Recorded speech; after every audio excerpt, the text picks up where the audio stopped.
There's a unit in the Indian Army that's nearly 250 years old, guards the President of India, and yet, most Indians can never join it.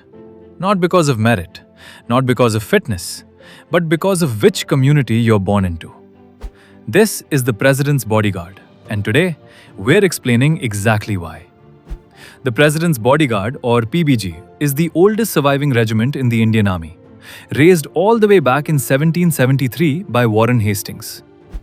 It's a small elite cavalry unit, roughly 150 to 180 troops, based right at Rashtrapati Bhavan. Their job is to escort and protect the president during ceremonial duties.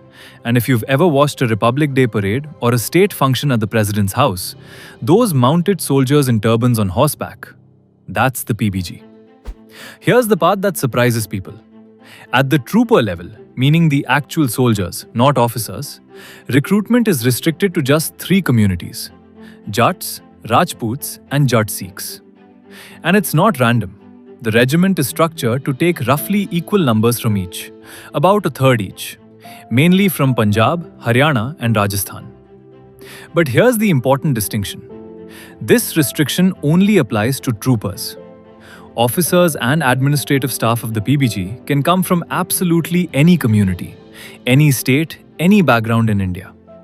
So why does this rule exist? There are 2 answers, and you should know both.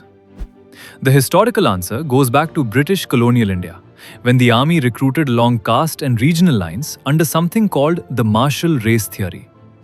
Before independence, this unit actually included Punjabi Muslims, Sikhs, and Rajputs.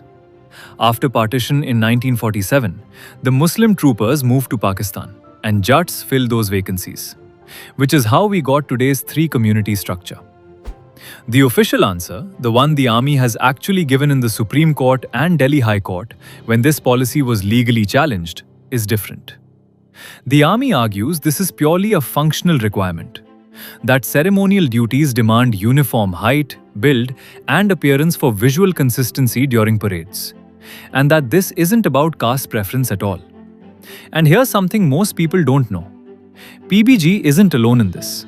Several armoured cavalry regiments like Hodson's Horse, Poona Horse, Skinner's Horse follow similar fixed-class squadron structures. This dates back to how Indian Army regiments were historically organized, and it remains a debated, sometimes legally contested practice to this day. So next time you see the PBG escorting the president, you'll know the real story behind who can and can't join. If you found this useful, hit subscribe and drop a comment letting us know which video you'd like to see next.